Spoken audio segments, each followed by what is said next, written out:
Hello, welcome to this lecture. In this lecture, today I'm going to teach you drop table statement in SQL Server. It's a very much pretty easy statement. It won't take much time.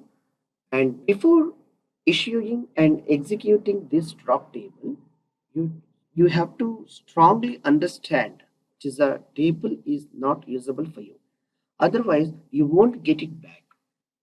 Okay, permanently it will be deleted from your database structure. So you want to execute such a statement, you strongly understand, and you have to fix for 2 or more times to understanding. Yes, I am going to deleting and dropping this table. Drop table is nothing but deleting a table from your database. Okay, the command is very much pretty easy. Just making it as a drop table. Table name you have to specify here. What is the table name? Yes, before I'll create like a new table, it is here. We're going to drop this new table. Like table name, it is a new table. So drop table. The command standardization of syntax. This is drop table, the keyword, and name of the table we have to specify here. Table name it is new table, and just select like a table, not setting. Table name it is new table. That's it. Just execute the query statement. Now let's see here. Commands completed successfully.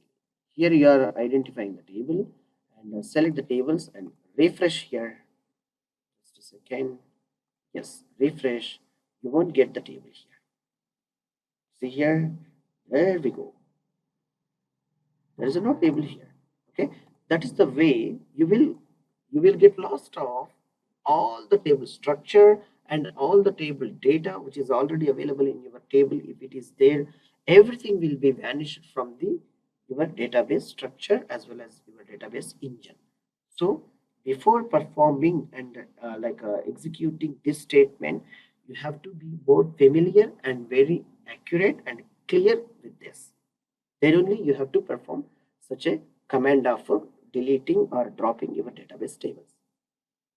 I hope you better understand how to execute and perform the usage of drop table command. Thank you for watching this scenario and thank you.